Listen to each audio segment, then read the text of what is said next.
Shalom, queridos! Leitura bíblica, hoje dia 23 de outubro, e o nosso texto está em 2 Reis, capítulo de número 4. E uma mulher das mulheres dos filhos dos profetas clamou a Eliseu dizendo: Meu marido, teu servo, morreu, e tu sabes que o teu servo temia Yahvé. Veio o credor a levar-me meus 2 filhos para serem servos. E Eliseu lhe disse: Que te hei eu de fazer? Declara-me o que é que tens na tua casa. E ela disse: Tua serva não tem nada em casa, senão uma botija de azeite. Então disse ele: Vai, pede para ti vasos emprestados a todos os teus vizinhos, vasos vazios, não poucos. Então entra, fecha a porta sobre ti, sobre teus filhos, e deita azeite em todos aqueles vasos, e põe à parte o que estiver cheio. Partiu, pois, dele, e fechou a porta sobre si, sobre seus filhos, e lhes traziam os vasos, e ela os enchia. Sucedeu que, cheios os que foram os vasos, disse a seu filho: Traze-me ainda mais um vaso. Porém ele lhe disse: Não há mais nenhum vaso. Então o azeite parou. Então veio ela e fez saber ao homem de Deus, e disse ele: Vai, vende o azeite, paga a tua dívida, tu e teus filhos vivei do resto. Sucedeu também um dia que, indo Eliseu a Sunem, havia ali uma mulher rica, a qual reteve a comer pão. Sucedeu que todas as vezes que passava ali, se dirigia a comer pão.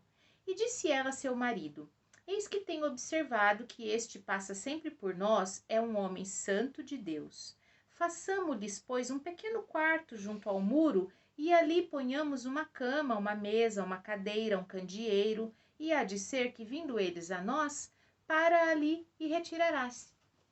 Sucedeu um dia que veio ele ali e retirou-se ao quarto e se deitou. Então disse ao seu moço Geazi: Chama a sunamita. E chamando a ele, ela se pôs diante dele.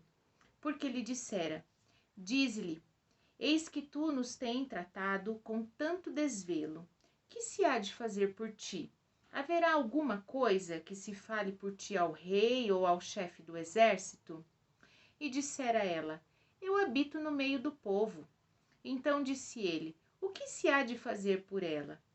E Geazi disse: Ora, ela não tem filho e seu marido é velho. Pelo que disse ele: Chame-a.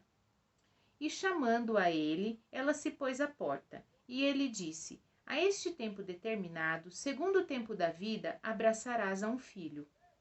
E ela disse: Não, meu senhor, homem de Deus, não mintas a tua serva. E concebeu ela e deu à luz a um filho no tal tempo determinado, segundo o tempo da vida que Eliseu lhe dissera. Crescendo o filho, sucedeu que um dia saiu para o seu pai, que estava com os segadores. E disse a seu pai: Ai, a minha cabeça!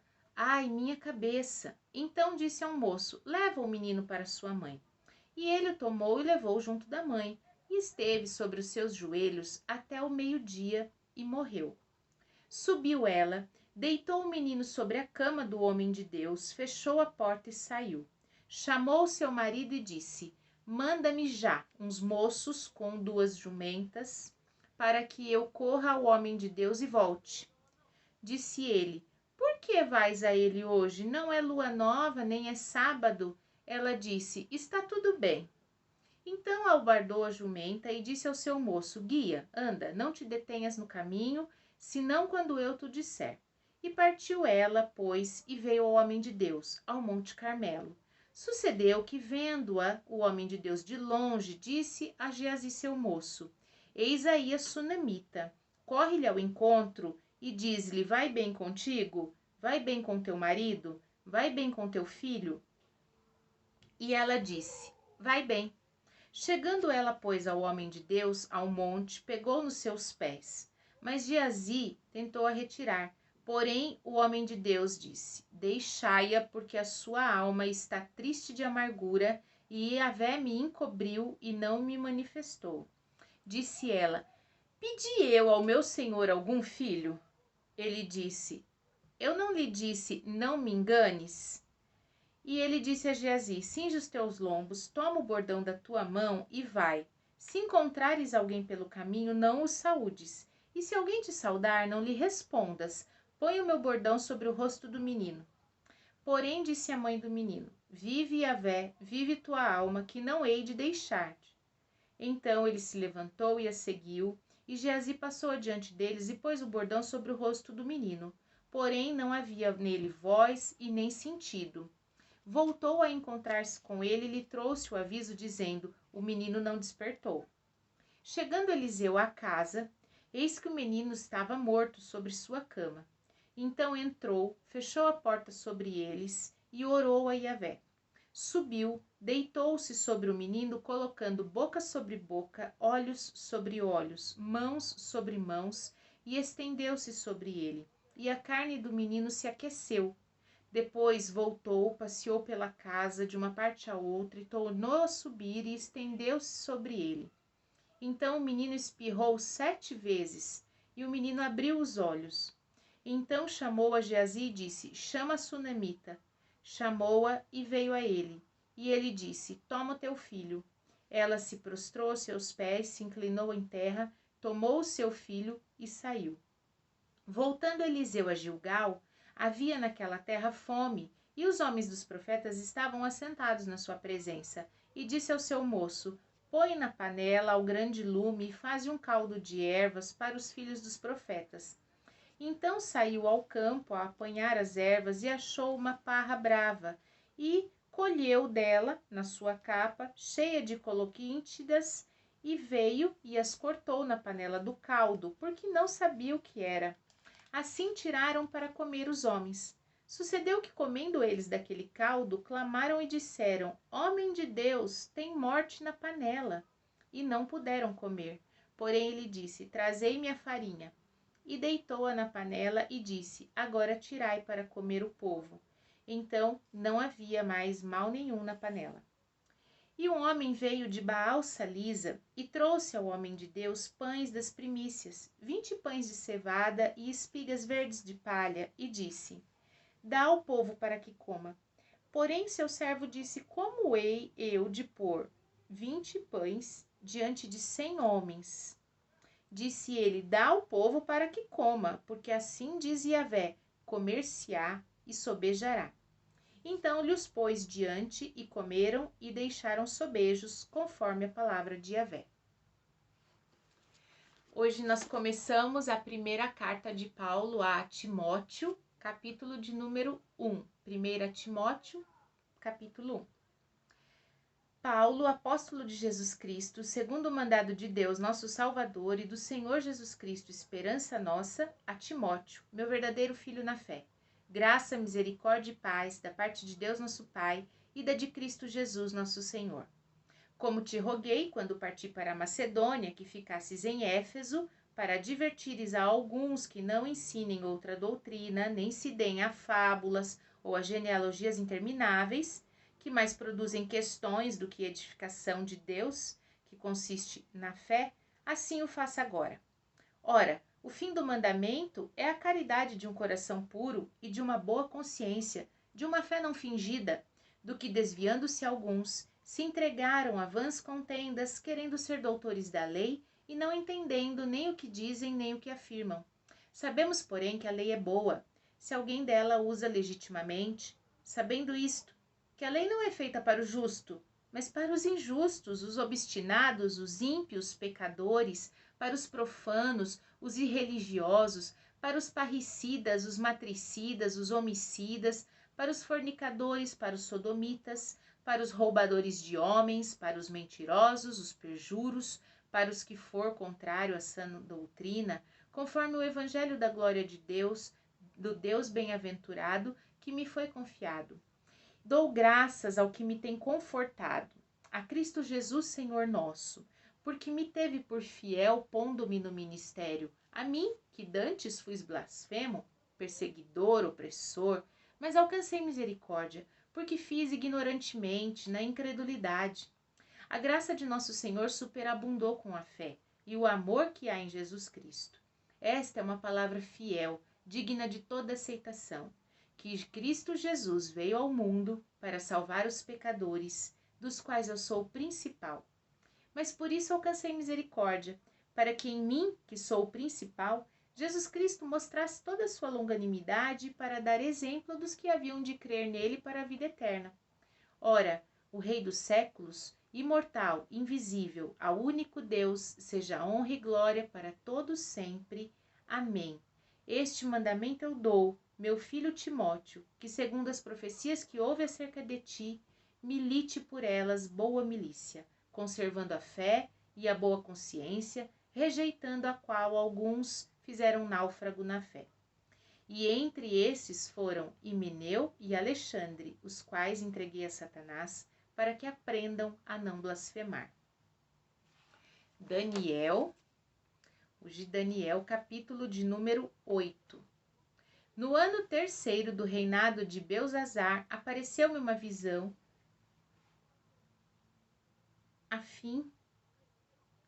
No ano terceiro do reinado do rei Belsazar, apareceu-me uma visão a mim, Daniel, depois daquela visão que apareceu-me no princípio. Eu vi na visão acontecendo, quando vi que estava a cidade de Suzã, na província de Elã, e vi, pois, na visão que estava junto do rio Ulai. Levantei os meus olhos e vi, e eis que um carneiro estava diante do rio, o qual tinha 2 pontas. E as 2 pontas eram altas, mas uma era mais alta do que a outra, e a mais alta subiu por último. Vi que o carneiro dava marradas para o ocidente, para o norte, para o meio-dia, e nenhuns animais podiam estar diante dele. Nem havia quem pudesse livrar-se de sua mão, e ele fazia conforme a sua vontade e se engrandecia. Estando eu considerando, eis que um bode vinha do ocidente sobre toda a terra, mas sem tocar o chão, e aquele bode tinha uma ponta notável entre seus olhos. Dirigiu-se ao carneiro, que tinha as 2 pontas, ao qual eu tinha visto diante do rio, e correu contra ele com todo o ímpeto da sua força. E o vi chegar perto do carneiro, irritar-se contra ele, e feriu o carneiro e lhe quebrou as suas 2 pontas, pois não havia força no carneiro para parar diante dele. E o lançou por terra e pisou aos pés, e não houve quem pudesse livrar o carneiro de sua mão. O bode se engrandeceu em grande maneira, mas estando na sua maior força, aquela grande ponta foi quebrada, e subiram no seu lugar 4 também notáveis, para os 4 ventos dos céus. E de uma delas saiu uma ponta muito pequena, a qual cresceu muito para o meio-dia e para o oriente, para a terra formosa, e se engrandeceu até o exército dos céus. E a alguns do exército das estrelas deitou por terra e os pisou. E se engrandeceu até ao príncipe do exército, e por ele foi tirado o contínuo sacrifício, e o lugar do seu santuário foi lançado por terra. E o exército lhe foi entregue, com o sacrifício contínuo por causa das transgressões. E lançou a verdade por terra, e fez isso e prosperou. Depois ouvi um santo que falava, e disse outro santo àquele que falava: até quando durará a visão do contínuo sacrifício e da transgressão assoladora, para que seja entregue o santuário e o exército a fim de serem pisados? E ele me disse: até 2300 tardes e manhãs, e o santuário será purificado. Aconteceu que, havendo eu, Daniel, visto a visão, busquei entendê-la, e eis que se me apresentou diante uma como semelhança de homem. E ouvi uma voz de homem das margens do Ulai, a qual gritou e disse: Gabriel, dá a entender a ele a visão. E veio perto de onde eu estava, e vindo ele, fiquei assombrado e caí sobre o meu rosto. Mas ele me disse: entende, filho do homem, porque esta visão se realizará no fim do tempo. E estando ele falando comigo, caí com o rosto em terra adormecido. Ele, pois, me tocou e me colocou em pé, e disse: eis que te farei saber o que há a acontecer no último tempo da ira, porque ela se exercerá no determinado tempo do fim.